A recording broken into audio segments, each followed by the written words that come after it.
Hey, YouTube. Mm, I actually look better than I thought I looked. All right. I had a yucky day yesterday. All right. I listened to this movie review, movie comparison thing because yesterday I finished watching the movie Ray, directed by Taylor Hackford. It came out in 2004. And it was a really good movie. Thumbs up. I want to say it's a really good movie. I recommend it. Spoiler alerts. I'm going to talk about two movies. I'm going to talk about Ray, directed by Taylor Hackford, and Walk the Line, directed by James Mangold. I want to compare these two movies because they are based on real people, real performers, and I think they have a lot in common. But I also think that the two men, Johnny Cash and Ray Charles, are have similarities, but also have very specific differences that I want to talk about.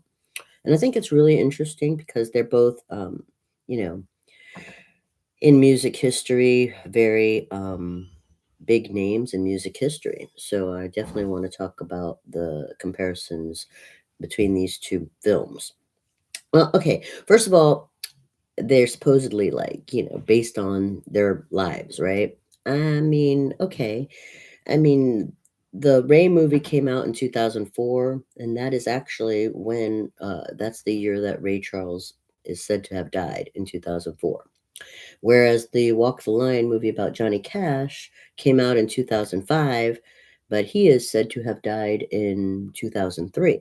So I don't know if that's a detail that matters or not, but it's interesting to me because um, it's like it makes you wonder like what they thought of the movie, um, and did they think it was an accurate depiction of their life?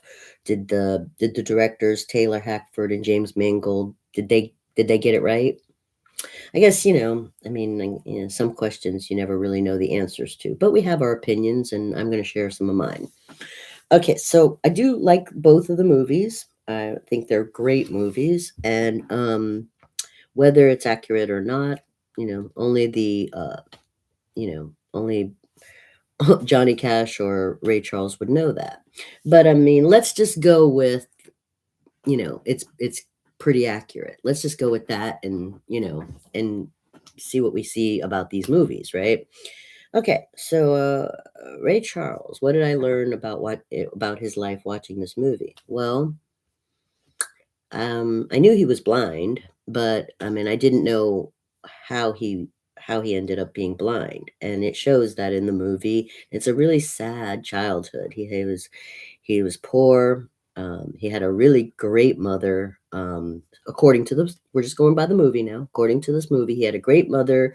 He was very poor. He had a brother. His brother drowned, and he felt horribly guilty about that, even though it wasn't his fault.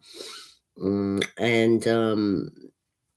and he went blind. I didn't really understand the sickness of what caused his blindness, but he went blind, and his mother was not going to give up on him, did not give up on him, and pushed him to be a survivor.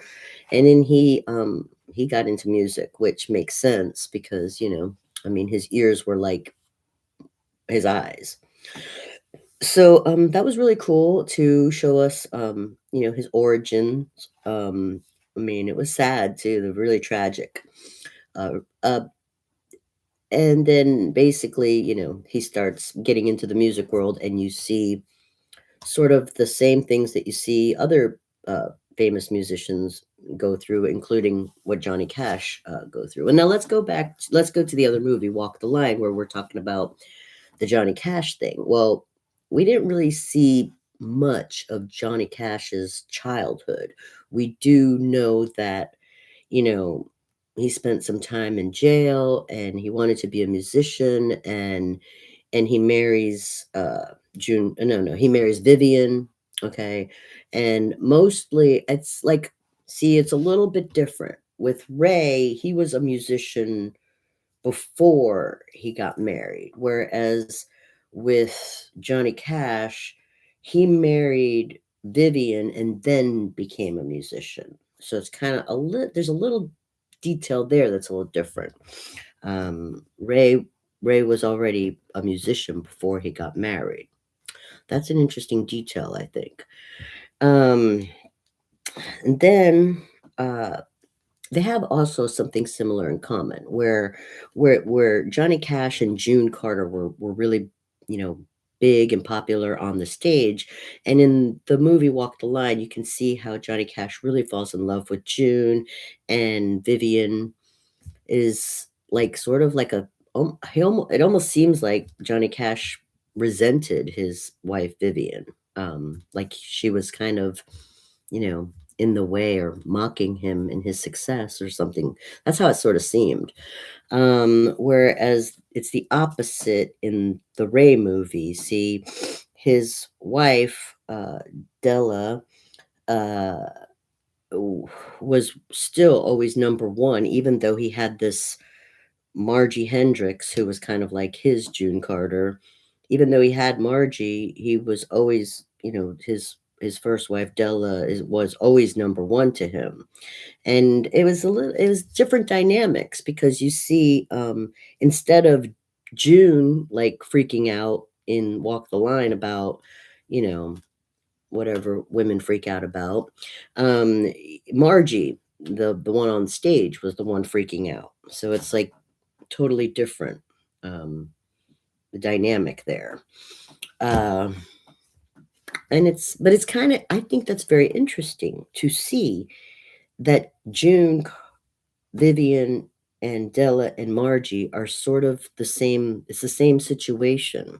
It's just that Johnny and Ray focused their, you know, uh, focus was, or their loyalty or whatever. Like, I'm just saying, Johnny Cash was with June really, and Ray was really with his Della.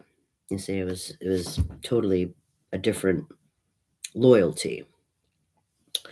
Uh, and I just think that that's really interesting, you know.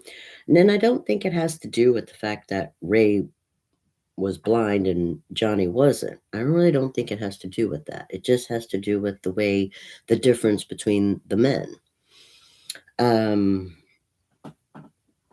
mm, Okay, so I want to talk about the actors too. Okay, you have Jamie Foxx playing Ray Charles, and I think he did a really great job. I mean, I forgot it was Jamie Foxx. I really did. I forgot it was Jamie. Just like I forgot it was Joaquin Phoenix when I was watching him be Johnny Cash. So they were both amazing. And then the other actors, I mean, Reese Witherspoon as June Carter and Jennifer Goodwin as Vivian and Regina King as Margie Hendricks, and Kerry Washington as Della B. I mean, these actors were phenomenal. They were just all like phenomenal. Um, I also think that there was some similarities in showing how the industry, the music industry, you know, and drugs are connected. I mean, you see, like Johnny was not really on drugs, maybe, but he would get drunk a lot, and then you saw a couple scenes where whether it was June or Vivian, you know, getting kind of like annoyed with him getting sloppy and being drunk or something like that. Whereas with Ray, he had a heroin problem, and or maybe it wasn't a problem. It wasn't a problem in his mind. He was fine with it. But you see, in the industry, once Ray started standing up for himself, once he was successful and started negotiating his own terms and saying, I'm not going to accept this, I'm not going to accept that. Once he started doing that, he started making enemies, and those enemies wanted to find some dirt on him. So that's all they had on him was the heroin, and they went after him. And eventually, you know, at the end of the movie, he gives it up. But, you know, I look at it like this. whether it's alcohol, heroin, whatever their thing is, right? Whatever their thing is, would they have created the products, the music, the same way if they had been really straight edge, really sober? Would it have been the same music? You don't know. It's like an athlete. You take some guy and you put him in the gym with no drugs, no steroids, no nothing. And he works out and he runs a race and he gets a good time. Then you take another guy and you put him on steroids. He runs the same race, he gets better numbers. Now, you're going to get mad because he's on steroids, right? Oh, it's not, no. But didn't you want better numbers? See what I mean? Yeah, it's a very fickle and very hypocritical industry. But I mean, I just think that the two movies were really good. I think the ensemble cast was really good. I think the directors did a great job. I mean, they told a great story for both of the musicians.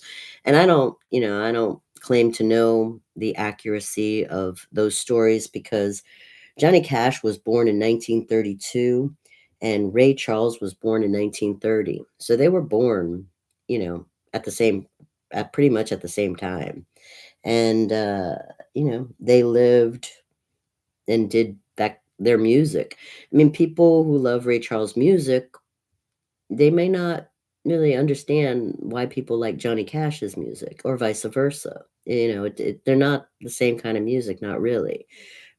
Some people criticized Ray Charles' music for, using gospel and claimed he was going to hell because he incorporated gospel music into his music. But Johnny Cash was a little more subtle, but he sort of had undertones of that also in his music. But he kind of stuck with this just basic rock and roll or basic country thing, uh, where I think Ray Charles kind of mixed more gospel into the jazz effect. And blues, jazz, whatever you want to call it. But the point is, I mean, I think they do have a lot of similarities, and it's not just that it's not just that they were famous musicians. It's interesting, and I'm really glad I saw the movie. So I do recommend both movies, and that's all. That's all I've got for now.